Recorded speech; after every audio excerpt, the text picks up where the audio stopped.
ఈ greenfield airport నిమిత్తం ఇక్కడ భోగాపురంలో అనేక మంది రైతులు భూములిచ్చారు. ఇక్కడ అభివృద్ధి జరుగుతుంది. ఈ ప్రాంతం అభివృద్ధి అవుతుంది. అలాగే ఉత్తరాంధ్రకే ఇది తలమానికంగా నిలుస్తుందని చెప్పేసి ప్రభుత్వం, పాలకులు చెప్పి భూములు ఇక్కడ తీసుకున్నారు. ఈ భూములు ఇచ్చినోళ్ళందరూ కూడా పేదలు. సెంటు, అర సెంటు, ఎకరా, 2 ఎకరాలు, 3 ఎకరాలు ఉన్న పేదలు ఎక్కువ మంది. వందలాది ఎకరాలు ఇచ్చినోళ్ళు కూడా ఉన్నారు. వాళ్ళందరికీ బాగానే ఉంది. కానీ ఇక్కడికొచ్చేసరికి ఈ బైరెడ్డిపాలెంలో ఒక 20 కుటుంబాలు ఈ అప్రోచ్ రోడ్డుకు సంబంధించిన ఈ ల్యాండ్ వాళ్ళు ఇవ్వడం జరిగింది. కానీ 2 ఏళ్ల నుండి ఈ రోజుకి ఎంఓయు చేసుకున్న దాని ప్రకారంగా రేటు కాకుండా గవర్నమెంట్ రేట్ ఏది ఉందని చెప్పేసి బ్యాంకులు వేసామని చెప్పేసి ఈ రోజుకి 2 ఏళ్ల నుండి కబుర్లు చెప్తున్నారు. ఈ రోజుకి ఒక్క పైసా ఇవ్వలేదు. ఇప్పుడు వాళ్ళకి ఆ భూమి తప్ప ఆధారం తప్ప ఇంకొక ఆధారం లేదు. ఆడపిల్లలు, కుటుంబాలు ఈ భూములు పోయినాయి. ఇక్కడ పంట ఉండదు, ఫలసాయం ఉండదు, ఆదాయం ఉండదు, ఏమి ఉండదు. మరి వాళ్ళు ఎలా బతకాలి? ఈ రోజుకి కోర్టు చుట్టూ తిప్పి ఈ రోజుకి ఇదిగో అదిగో ఇదిగో అది అంటున్నారు. ఇప్పుడు జడ్జి లేడు, లేకపోతే మెజిస్ట్రేట్ లేడు, లేకపోతే ఇంకొకటి లేడు అని చెప్పేసి మీకు అవసరం ఎంత క్లియర్గా ఉందో, ఎంత తొందరగా చేయాలని మీరు అనుకుంటున్నారు. తొందరగా ఏదైతే భూములు ఇచ్చారో దీనికోసం ఆ భూములు ఇచ్చిన ఆ పేదలకి, రైతులకి వెంటనే వాళ్ళకి ఇవ్వాల్సిన డబ్బులు ఇచ్చి సెటిల్మెంట్ చేయాల్సిన బాధ్యత గవర్నమెంట్కి, ప్రభుత్వానికి ఉన్నదా లేదని చెప్పేసి సిపిఎం పార్టీగా మేము అడుగుతున్నాం.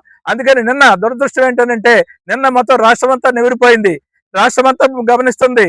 నిన్న పోలీసులు కానీ, అధికారులు కానీ, వాళ్ళ యంత్రాంగం ఎవరైతే కానీ, ఇవాళ మేనేజ్మెంట్ కానివ్వండి, ఈ రోజు మాకు డబ్బులు ఇవ్వకుండా మా భూములు వచ్చి మీరు ఇది రోడ్లు వేయడం కానీ, దీని మీద యంత్రాలు పెట్టడం కానీ సరైనది కాదు, మాకు ఇవ్వకుండా ఎందుకు ఇలా చేస్తున్నారని చెప్పేసి బాధ తట్టుకోలేక వాళ్ళు వచ్చి కూర్చుంటే వాళ్ళకేమో జేసీబీలో పెట్టి మీదకి లేపి మరి చనిపోతే ఎవరిది బాధ్యత?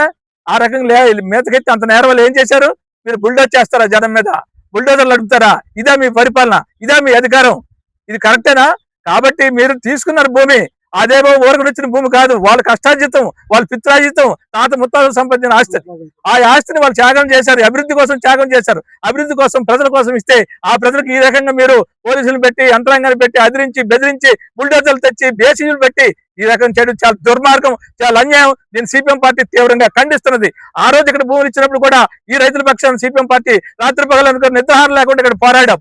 కాబట్టి 15,000 ఎకరాలు కావాలని ఆ రోజు చెప్పారు. కార్పొరేట్కి ఇవ్వడానికి, పెట్టుబడిదారులకు ఇవ్వడానికి ఆ రకంగా చెప్పారు. ఆ రోజు పెద్ద ఎత్తున పోరాడితే 15,000 ఎకరాలది కిందకి 2,700 ఎకరాలకి వచ్చింది.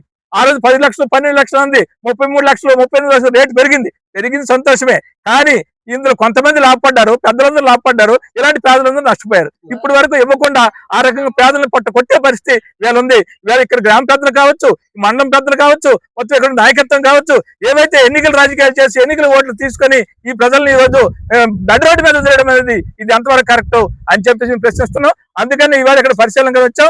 నిన్న జరిగిన ఘటన మాత్రం తీవ్రంగా పరిగణిస్తున్నాం, దాన్ని తీవ్రంగా ఖండిస్తున్నాం. ఇటువంటి చర్యలు మాని ఏ పద్ధతిలో మీరు భూమి తీసుకున్నారో, ఏదైతే మీరు పెద్దల సమక్షంలో హామీ ఇచ్చారో, మీరు గవర్నమెంట్ రేటు కాకుండా ఎంయూ ప్రకారంగా వారుల రకంగా 80 లక్షలు ఏదైతే ఇస్తామన్నారో ఆ రేటు కాదు డబ్బులు ఇస్తేనే కానీ వాళ్ళకి న్యాయం జరగదు. మీరు చెప్పిన మాట, మీరు ఇచ్చిన హామీ, మీ హామీని నిలబెట్టుకోవాలి. ఆ రకంగా నిలబెట్టుకోకపోతే ఆ బాధ్యత తరపున సిపిఎం పార్టీ ఉంటుంది.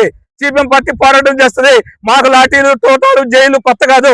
గతంలో 43 కేసులు మా మీద పెట్టారు. అప్పుడు ఆ కేసులన్నీ ఇప్పుడు పక్కనకు వెళ్ళి ఇంకా కేసులు ఉన్నాయి. ఇప్పుడు కూడా మీరు కేసులు పెడితే మేము వెనకడిగా వేసేది లేదు. ఎందుకంటే మేము తప్పు చేయలేదు, ఈ భూములు ఇచ్చి తప్పు చేయలేదు.